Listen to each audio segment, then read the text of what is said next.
కంప్లీట్గా ఏది తిన్నా వాంతి అయిపోతుంది.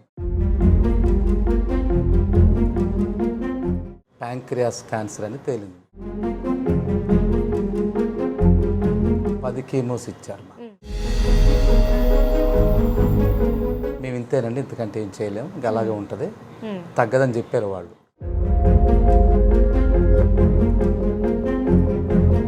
వెల్కమ్ టు పునర్సన్. ఇక్కడ ఆల్రెడీ మనకి ఒక 8 months 9 months కంప్లీట్ చేసుకొని ఇక్కడ పేషెంట్ ఉన్నారు. వారికి చాలా మంచి జరిగిందని కూడా చెప్తున్నారు. సో స్టార్టింగ్ నుంచి మనం అడిగి తెలుసుకుందాము, ఇది ఎలాంటి క్యాన్సర్, ఆ క్యాన్సర్కి సంబంధించిన లక్షణాలు ఎలా గుర్తించారు, మరి ఈ 8 monthsలో వారికి ఎలాంటి మంచి జరిగింది అనేది పేషెంట్తో పాటు పేషెంట్ బంధువులు కూడా ఉన్నారు, అడిగి తెలుసుకుందాం. సార్ నమస్తే సార్. మీ పేరండి? నా పేరు శాంతారాం అండి. మా మిస్సెస్ పేరు కస్తూరి. ఓకే, ఎంత వయసు ఉండొచ్చు సార్? 55 సంవత్సరాలు. ఏ ఊరు నుంచి వస్తున్నారు సార్? ఖమ్మం నుంచి వస్తాం. మేడం గారికి ఏం క్యాన్సర్ ఉందండి స్టార్టింగ్ నుంచి? ముందు వాంతులు అవటం ప్రారంభించిందండి. ఆ ఖమ్మంలోనే ఒక 2-3 నెలలు చూపించాము. అక్కడెక్కడ ఫైండ్ అవుట్ కాదు, వాంతులు ఆగలేదండి. హైదరాబాద్ హాస్పిటల్కి వచ్చాము. అక్కడ వాళ్ళన్ని స్కానింగ్ తీసి మొత్తం అన్ని పరీక్షలు చేసిన తర్వాత ప్యాంక్రియాస్ క్యాన్సర్ అని తేలింది. 10 కీమోస్ ఇచ్చారు.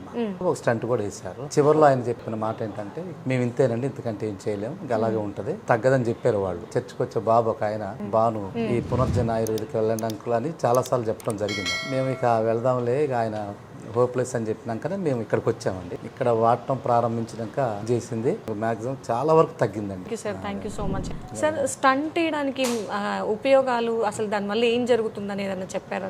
అయితే మేడం, ఆమె ప్యాంక్రియాస్కి అది మాస్ అయింది కాబట్టి ఆ ఫుడ్ వెళ్ళకోకుండా మూసేసింది కాబట్టి దానికి ఆపోజిట్లో స్టంట్ వేశారు. ఇప్పుడు ఫుడ్ అటు నుంచి వెళుతుంది. స్కానింగ్ తీస్తున్నప్పుడు కూడా కొంచెం దాన్ని అది తగ్గుతూ వస్తుందని చెప్పారు. క్యాన్సర్ గురించి ఏమైనా ఐడియా ఉందా సార్ బిఫోర్ మేడంకి రాకముందు? ఏమీ లేవు, మంచి హెల్దీగా ఉన్నా. నేను 77 ఉన్న వెయిట్ ఎక్కువ ఉన్నానని చెప్పి, నేను కాళ్ళ నొప్పులు వస్తాయని చెప్పి, నేను ఇంత వెయిట్ లాస్ కావాలని వెయిట్ లాస్ పౌడర్ ఒక మేడం నాకు తెలిస్తే ఆ మేడం దగ్గర తీసుకున్నాను. నేను ఆ తీసుకున్న దగ్గర 3 days నుండి నాకు వామిటింగ్ స్టార్ట్ అయింది. అసలు అంతకుముందు ఏ సిమ్టమ్ లేదు నాకు. పౌడర్ తీసుకోవడం వల్ల కారణమేనా మేడం? అది అసలు ఎందుకు జరిగిందో తెలియదండి, డాక్టర్స్. కానీ తర్వాత సరే టెస్ట్లకు వచ్చి చూసిన తర్వాత మళ్ళీ బయట మొట్టమొదటి వచ్చినప్పుడు చాలా బలహీనంగాను ఇద్దరు తీసుకురావాల్సి వచ్చింది. ఇప్పుడు ఆమె అంతటా ఆమె నడుస్తుంది. ఈ పునర్జన ఆయుర్వేద డాక్టర్ గారికి, సిబ్బందికి ప్రత్యేకంగా వందనాలు. Okay sir, thank you sir, thank you so much. Okay అండి.